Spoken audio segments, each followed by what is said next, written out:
로드니 킹 사건은 흑인인 로드니 킹이 과속을 하다가 백인 경찰에게 검거된 일에서 시작되었습니다.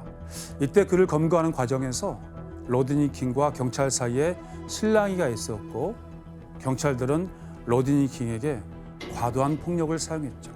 과잉 진압했구나. 그렇습니다.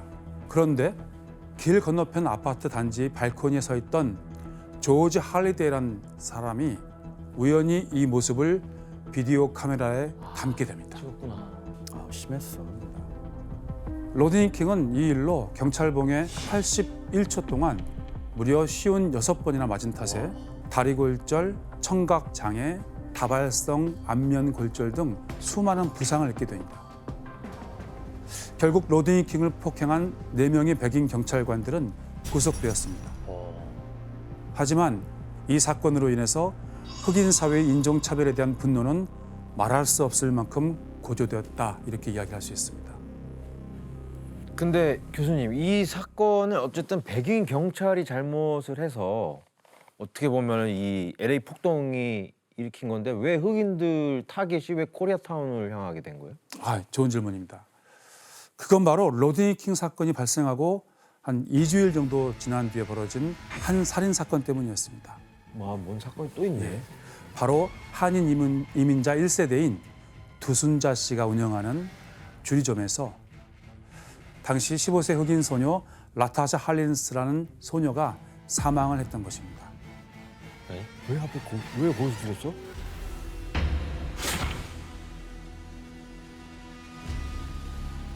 두순자 씨가 운영하던 가게의 고객들 중에는 지역 갱단과 마약 판매자들도 있었습니다. 이 때문에 두순자 씨는 예전부터 강도 사건으로 큰 피해를 보았고 목숨을 위협당하는 경우도 많았다고 합니다. 그런데 LA 한인 상인들이 주요 고객 역시 흑인들이었습니다. 하지만 당시 한인과 흑인은 문화 차이로 인한 거리감 때문에 서로에게 불편한 존재였다, 이렇게 이야기를 할 수 있습니다. 그러던 어느 날 흑인 소녀인 라타샤가 가방에 오렌지 주스를 넣는 모습을 보고 도둑으로 오인했던 것입니다. 라타샤는 오렌지 주스 값을 지불할 거라고 항변했지만 두순자는 라타샤와 계속 실랑이를 벌이게 됩니다. 그리고 이 과정에서 결국 두순자가 쏜 총에 라타샤가 즉사를 하고 말았습니다. 뭐야, 총을 쐈어요? 이 사건으로 두순자 씨는 15년을 구형받았습니다. 하지만 법원은 재범 가능성이 낮다라는 이유로 집행유예 그리고 400시간의 사회봉사를 선고하게 됩니다. 흑인 사회는 이 판결이 불합리하다라고 생각했고 이를 계기로 한인들에 대한 반감과 미국의 사법 시스템에 대한 불신은 더더욱 커져갑니다. 아니 아무 일이 없던 게 아니었군요. 뭐가 있었구나. 그렇죠. 그리고 두순자 씨에 대한 재판이 있고 얼마 지나서 미국 사법 시스템은 또 한 번 이해할 수 없는 결정을 내리게 됩니다.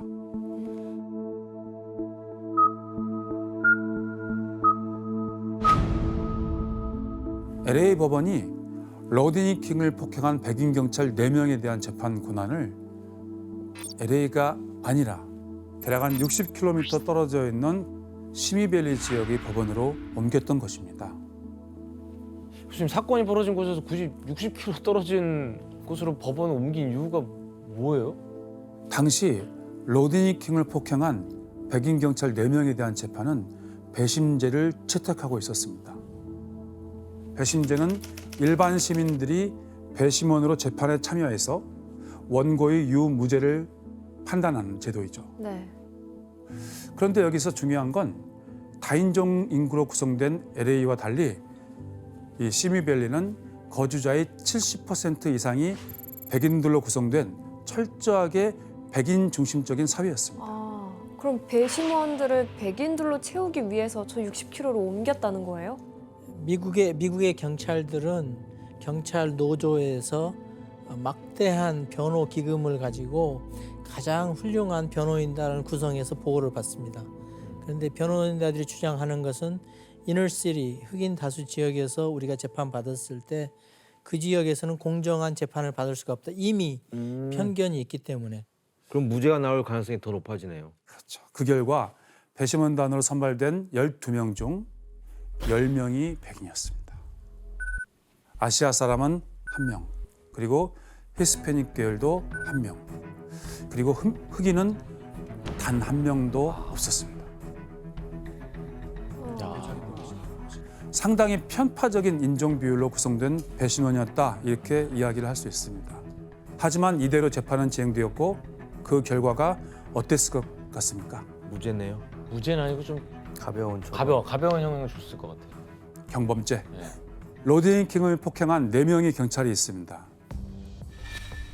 그 가운데 3명은 증거 불충분으로 무죄 판결을 받게 됩니다. 와, 1명은 재심을 받게 되죠.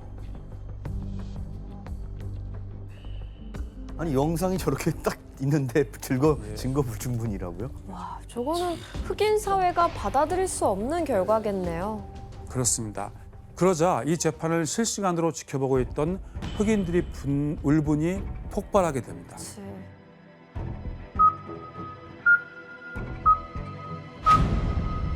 그리고 이때 폭동이 코리아타운에 가장 많은 피해를 입히게 되고 또 코리아타운에 집중돼서 벌어지게 됩니다. 그 이유는 바로 지리적인 요인입니다. 폭동이 시작된 시간 4월 29일 오후 3시 30분 즈음이었습니다. 폭동이 진원지는 코리아타운에서 발생하지 않았습니다. 코리아타운보다 훨씬 남쪽에 있는 그 지역을 보통 사우스 센트럴 로스앤젤레스 혹은 사우스 로스앤젤레스 이렇게 부르기도 합니다. 자, 이 지역에서 이제 폭동이 시작되는데 크렌샤 지역이라든지 피코 유니언 지역, 기타 여러 지역에서 폭동은 동시다발적으로 전개됩니다. 그러면 그 시위대가 혹시 일부러 코리아타운을 타겟으로 삼아서 노린 건가요? 정확하게 그렇게 단언할 수는 없습니다. 왜냐하면 사전에 치밀하게 계획된 폭동이 아니었기 때문에 폭동을 일으킨 사람들에게 최종 목적지가 정해져 있었다, 이렇게 이야기하기 어렵습니다. 좀 우발적인 면이 있었네요. 그렇죠. 그리고 코리아타운이 폭동의 진원지와 상당히 밀접해 있었습니다. 이러한 지리적인 요인들 때문에 코리아타운이 많은 피해를 입게 되었다, 이렇게도 이야기할 수 있습니다. 그런데 로드니 킹 재판 결과가 발표되고 코리아타운까지 폭동이 번진 건 고작 1시간 남짓이었어요. 1시간 남짓이었어요. 그렇게 빨리요? 인접해 있는 지역이다 보니까. 이렇게 곳곳에서 폭동이 불거진 지 1시간도 채 지나지 않은 약 4시 30분경 흑인 갱단들이 그리고 흑인 폭도들이 코리아타운의 가게들을 약탈하고 불을 지르기 시작합니다. 아무리 그래도 저 소방차라도 불러주지 둘이 저렇게 타고 있는 점. 그렇죠. 아쉬운 점이 분명히 있죠. 소방차가 출동하지 못한 이유는 출동하는 소방차에게 폭동 첫날 저녁에 폭도들이 발포를 했습니다. 그래서 소방관들이 목숨의 위협을 느끼고 경찰이 에스콜트 해주지 않으면 우리는 소방 진압 못한다고 그렇게 됐습니다. 이후 폭동이 점차 거세지자 한인들은 서로 구조 요청을 하고 상황을 파악하기 위해서 이것을 활용하는데 과연 이것은 무엇이었을까요? 삐삐. 삐삐요? 라디오. 맞습니다. 라디오였습니다. 아, 폭동이 벌어진 당일날 저녁 한인 라디오 채널이었던 라디오 코리아는 모든 정규 방송을 중단하게 됩니다. 비상 방송 체제에 돌입했던 것이죠. 한편 피해 신고센터를 운영했던 것인데 폭도들도 물론 이 라디오 방송을 들을 수 있었겠죠. 하지만 그들은 한국말을 할 수 없었기 때문에 이해할 수 없었기 때문에 그 내용을 전혀 알아듣지 못했다, 이렇게 알려져 있습니다. 그렇다면 저희들이 당시 라디오 코리아에서 어떤 식으로 구조 요청을 했는지 실제 한번 들어보도록 하겠습니다. 육성이 그렇습니다. 한인 입주자 여러분들께서는 오늘 오전 8시까지 가주마켓으로 모여달라고 미스터 최라는 분이 전화를 해주셨습니다. 샤퍼스 월드의 상인들은 8시까지 가주마켓에 모여주시기 바란다는 그러한 부탁 전화가 들어와 있습니다. 굉장히 유명한 마켓이었죠. 가주마켓. 가주마켓. 그러면 여기서 4호차의 이진호 기자 연결합니다. 지금 웨스턴에 나가 있는데요. 이진호 기자? 네네. 저는 지금 웨스턴과 오거에 있는 가주마켓 앞에 나와 있습니다. 오늘 아침 저는 이곳 웨스턴과 일대를 둘러봤는데요. 타운 곳곳에서 화재로 인한 연기가 아직도 보이고 있습니다. 또한 이곳 한인타운에는 어제 폭도들이 휩쓸고 간 모습이 역력하게 보이고 있습니다.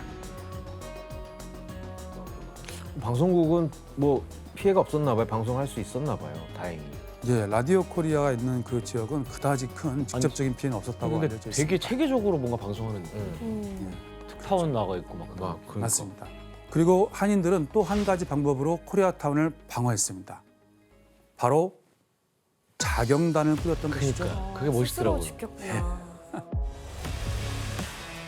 이 자경단은 대부분 해병대 전후에 너무 멋있어. 그리고 한인 청년들로 이루어져 있었습니다. 이들은 대부분 옥상 위에서 보초를 쓰면서 폭도들의 공격에 대응했는데 이 때문에 루프탑 코리안 이렇게 불리기도 합니다. 아니 저 때는 또 군 복무가 3년일 때 아니에요? 그래서 막 진짜 실전 훈련 받으신 실전 훈련 많이 받으신 분들이. 분들이. There is no question for anybody going by this store. This store is protected. 절대 못 다가오겠다. 못까지. 다들 총을 이렇게 총기를 너무 잘 다루니까 이게 되게 네. 맞습니다. 그래서 자경단에는 강력한 원칙이 있었는데 총기로 실제 살상은 금지하고 위협 사격만 했다고 합니다. 그럼 기자님이 이 자경단을 직접 취재하시면서 가장 잊지 못할 순간이 있을까요? 많은 사람들이 죽었는데 최고 63명이 죽었는데 LA 폭동에서 그때 한인 청년 이재성 군이 그 라디오 코리아에서 어느 지역에서 도움이 필요하다 하면은 찾아가고 했는데 그때 친구들하고 출동하다가 총격을 맞고 사망한 사건이 있었습니다. 폭동 두 번째 날 저녁에.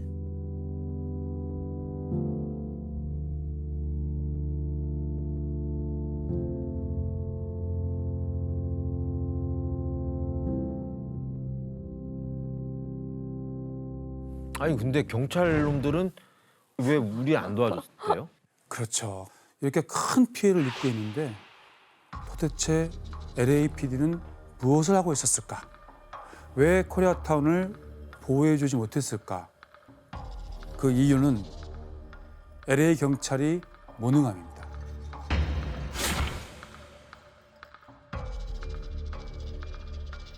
특히 당시 LA 경찰국장이었던 데릴 게이츠가 폭동을 초동 진압하는 데 실패한 게 치명적이었습니다. 데릴 게이츠는 사실 미국 경찰 역사에서 굉장히 중요한 인물입니다. 여러분들이 미디어에서 많이 보신 특수부대 스왓 아시죠? 네. 스왓을 창설한 사람 가운데 한 사람이 데릴 게이츠입니다. 그런데 그는 LA 경찰이 전문화를 추진하다 보니까 LA 경찰 인원수는 다른 지역에 비해서 굉장히 적었다. 이렇게 알려져 있습니다. 폭동 발생 당시에 LA 경찰 수뇌부가 부재했습니다. 데릴 게이츠는 오후 7시에 폭동에 대한 보고를 받았음에도 불구하고 정치자금 모금을 위한 자선 파티에 참석했다고 합니다. 그리고 폭동 지휘부에도 고작 1시간만 머물렀다 이렇게 알려져 있습니다. 결국 휘하 경찰관 수백 명은 상부로부터 아무런 지시도 받지 못했던 것이고 바로 그러한 이유로 폭동 초기에 적절한 대응을 하지 못했다 이렇게 이야기를 할 수 있습니다. 그리고 또 저 사람을 다르게 얘기하면은 인종차별주의 중에서도 그렇죠. 우두머리 중에 한 사람입니다.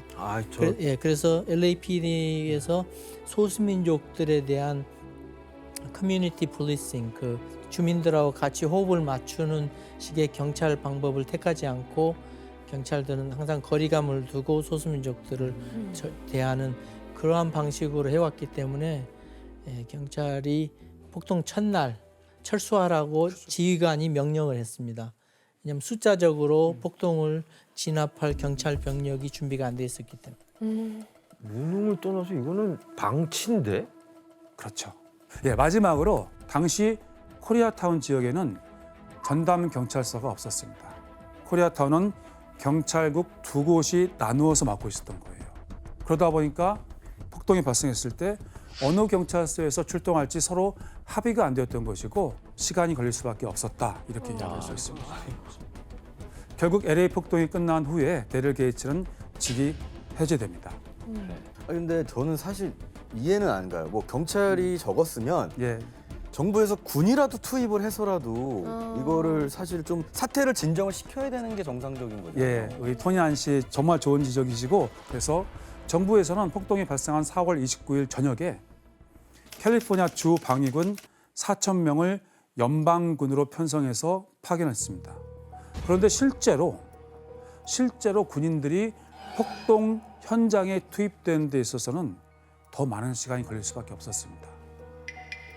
그 이유는 정작 가장 중요한 탄약이 다음 날 오후가 되어서야 도착했기 때문입니다.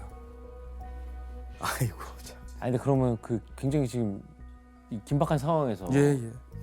탄약은 왜 늦게 왔대요? 로스앤젤레스 같은 경우에는 1965년에 폭동이 한번 발발했습니다. 그 폭동을 보통 와츠 폭동이라고 하거든요.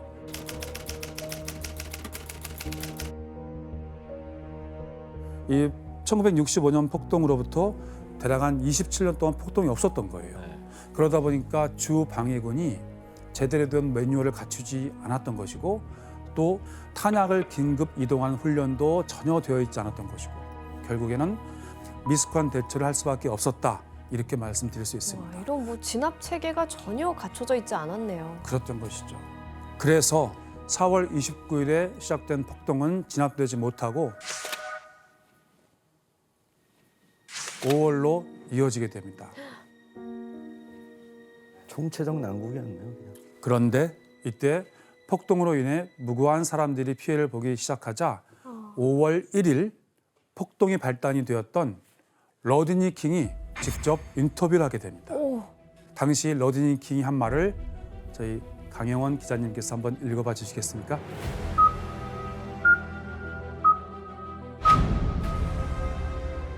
I just want to say, can we all get along?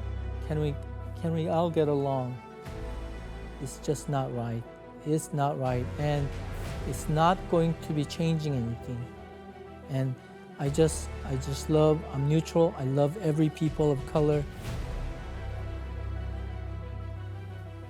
로드니 킹도 죄책감을 느꼈을 것 같아요. 그러네. 본인 그렇죠. 때문에 이 폭동이 시작이 된 거라면.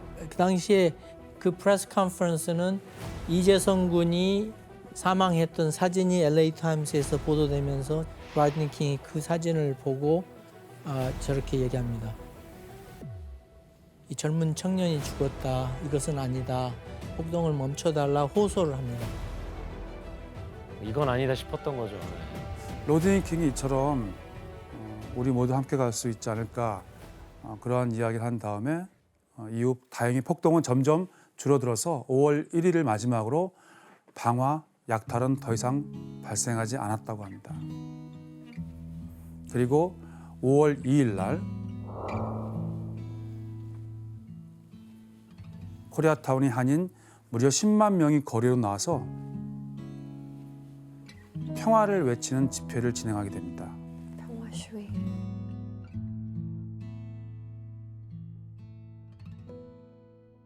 이처럼 LA 폭동은 한인들이 수많은 피해를 입긴 했지만 한편으로는 한인들로 하여금 자신들은 미국에서 결코 완전하게 보호받지 못한 유색인종임을 뼈저리게 깨닫게 해준 계기가 되었죠. 우리도 힘을 키워야 된다 이런 각성을 하게 됐을 것 같아요. 그렇습니다.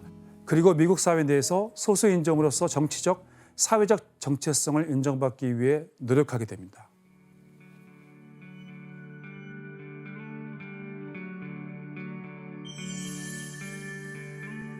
그 노력의 결과는 최근에 결실을 맺기도 했는데 2020년에는 연방 하원 의원 선거에서 한국계 의원 4명이 탄생했던 것입니다.